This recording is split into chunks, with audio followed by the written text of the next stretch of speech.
them, we know them now.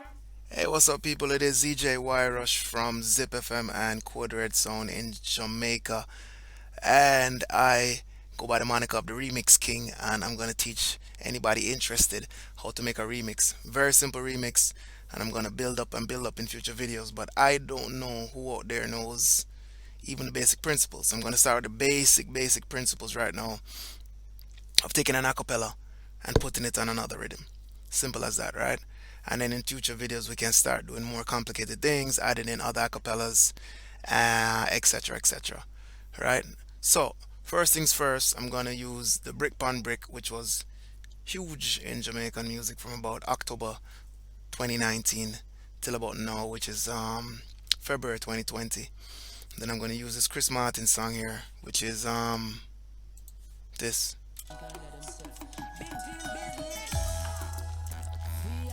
Now everybody should know this Chris Martin Big Deal song, right? This is my dub plate. I'm gonna put this on the brick pon brick, right?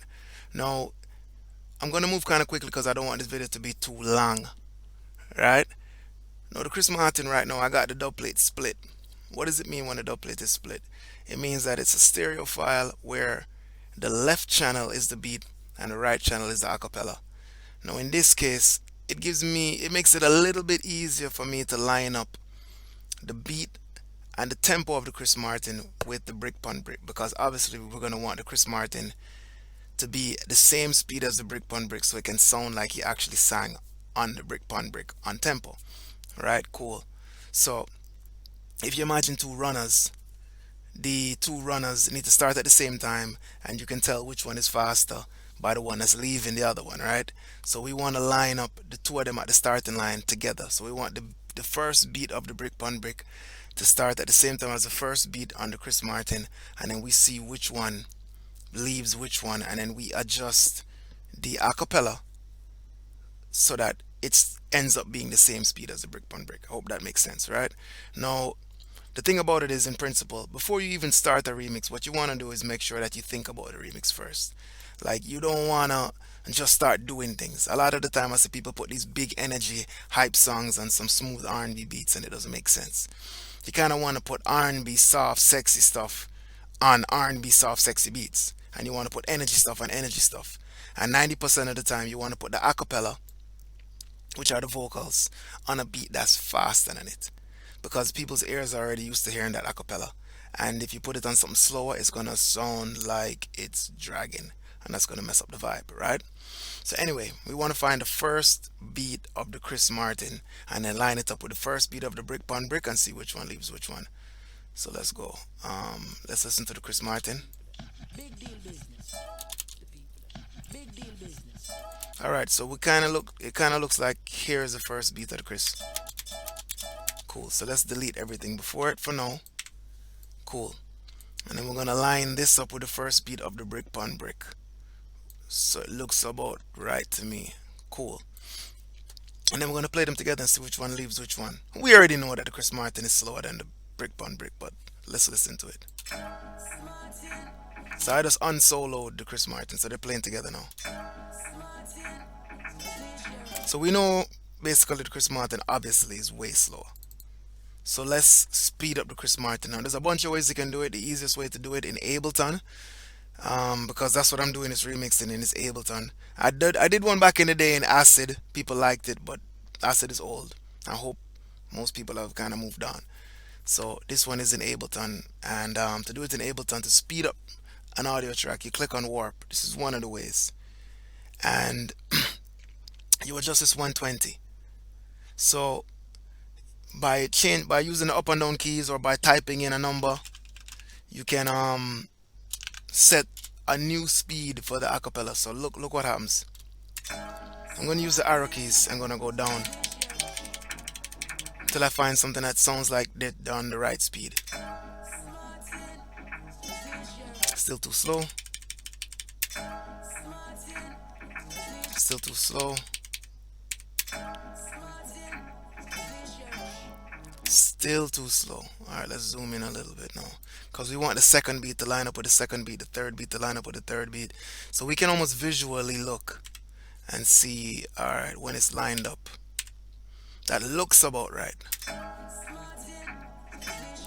So let's check down to the end of the remix quickly, because you'll see if it stays on tempo as you go on. If one is faster, it'll take its time, little by little, moving on. But looking at it visually, it looks very close to me.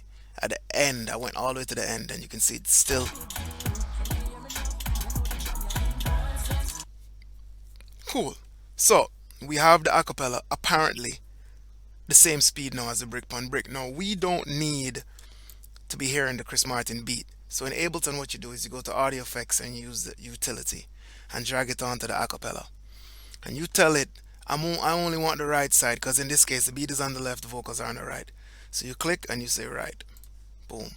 Big deal business. VIP. Zj YRush, you are VIP. VIP. Say ask anybody, Zj YRush a big deal. Him and him friend them a big deal. Alright, so far so good, right? The next step is you want to compress the vocals. What does compressing the vocals mean? It means that you don't want any peaks in the vocals. You don't want when Chris, for example, moved back away from the mic and the volume dropped a little bit. You don't want to hear that when you're out listening to it at a party, right?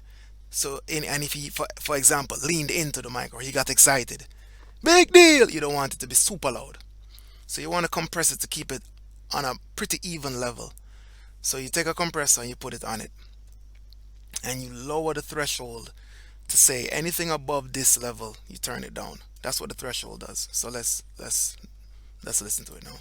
You have a million different compressors, and they all have a different sound, and they all have a different tone and a different characteristic, but they all operate pretty much off the same principles, right? So anyway, so boom. If you look down here now, you're gonna see that this arrow in this compressor represents a threshold. So I'm gonna bring it down to the point where I say anything above that, you turn it down. So you can see that the volume is here, then it jumps up, then it goes down. So I want to say maybe everything above this point. You're gonna reduce the gain. This GR represents gain reduction, so you're gonna turn it down. And the ratio right now is 2. The ratio is the amount it gets turned down by. So everything above the threshold, above that line, you turn it down. In this case, I'm gonna say, let's say 10 times, whatever, right? Big deal business. So technically now, we theoretically have the vocals on a very consistent level, right? Cool. So let's hear it. Big deal.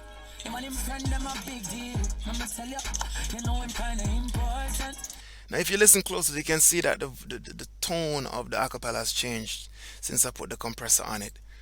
Different compressors add a different sound to audio. I really and truly would not use this compressor on vocals, but it's the easiest one to graphically show you guys what I'm saying happens. So let's use a better compressor. I'm going to use the glue compressor, and let's listen to it. So now I'm going to adjust the threshold again. The makeup sets back the volume to where it already, because the threshold is going to bring down the volume. The makeup is going to add back the volume to, so it sounds pretty much like it did originally. It's just compressed now.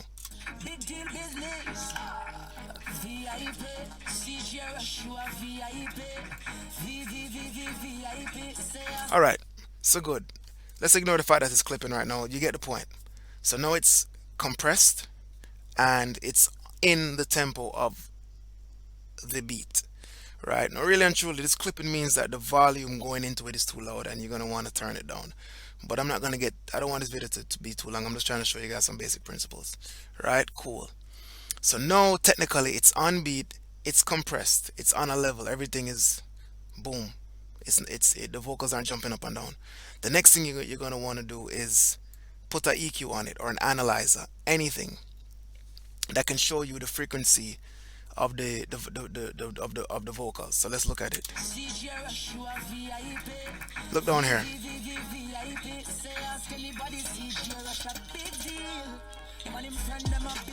No, a lot of mics, all electronic equipment, a lot of it adds hum and just bass rumble. Now you're gonna want to cut that out because you don't want this rumble to be playing while the instrumental is playing, and then when you're playing, you're hearing your music through the big speakers. All you're hearing is this big messy rumble. So what you want to do is use a high pass filter, which is this here, this one with a little curve thingy, and you're gonna want to cut out all of the noise underneath the lowest part of his voice. You don't want to cut his voice out necessarily. So let's look at it. You can see that this big bump is the lowest note in his voice. Look at it. So you can move this, which cuts everything below it.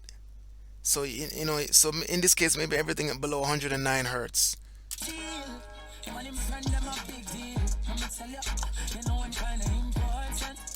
Right. So you know everything below that is removed. So you don't have the hum, but you still have all of the notes that he's actually singing. Right?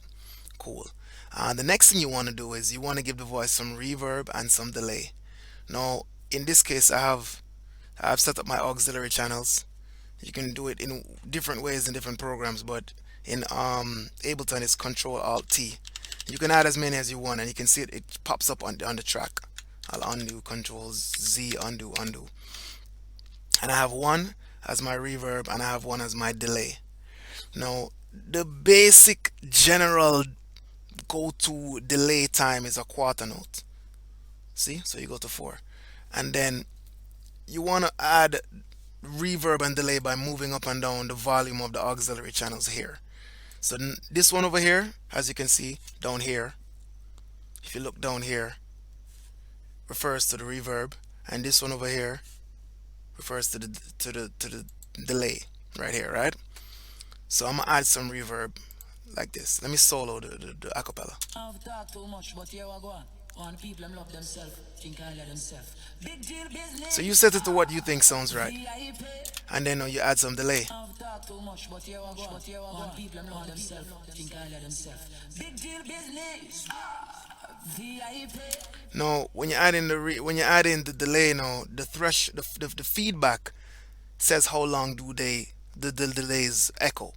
Big deal, big deal, big deal, big deal. So if you have this on forever, it's just going to keep going. If you have it for like a little bit, it's just going to be big deal, and stop. So let's leave it to whatever sounds good to you. Cool. So that sounds alright. That sounds pretty good to me, right? Cool. In the beginning, when you just start, I guess I skipped this, but in the beginning, when you just start, you're going to want to set the tempo of the session to be the same speed as the tempo of the instrumental. Now, why do you want to do that? For example, in this case, I know that the instrumental of Brick Pun Brick is 100 BPM. Many ways to figure it out. You can literally move the tempo. In this case, you could move the tempo and see when it lines up with the grid properly. So for example, you can see that this is the grid, this is the grid, this is the grid. You can move it until you know that it lines up perfectly. You could play the metronome and listen also. Pluck, pluck, pluck, that's the metronome, and then line it up that way. You could use another program like Serato, whatever it is, and get the tempo of the instrumental, and you put the session in the same tempo as the instrumental. Now that works for two reasons. The first reason is when you set in your delays, you want the delays to delay at the same speed as the beat. Big deal. Yeah, big deal. Deal. You don't want big deal, and it's all over the place. You know what I mean? So you want the delays to be in sync with the actual beat. For example, listen. Rush, rush, rush. You know what I mean? That's the way it should be. The next reason why you actually want it in, you want the session tempo to be the same as the instrumental, because then you can do some more complicated stuff. So let me set the grid to 1 bar right now. See, it's 1 bar, and listen, 1 bar. So that means each one of these lines represents 1 bar. 1 bar, 2 bars, 3rd bar, 4th bar, 5th bar. Cool. Now let me now change the grid to a quarter bar. So that means each one of these lines represents a quarter bar. 1, 2, 3, 4, 1. And if I zoom in and I highlight just the kick, which is this, it's easy now to get creative. I could do different stuff. I could take the kick, I can hold control and copy it and move it. Let's move it there. Let's see what happens, how that sounds. So you kind of getting the vibe, right? All right, let's get even more creative. Let me zoom right in and let me get this snare right here. This is a snare. So cool. Let me get this and let's start copying this and doing some funny stuff and let's see what happens. Not funny, why for funny? But you know what I mean.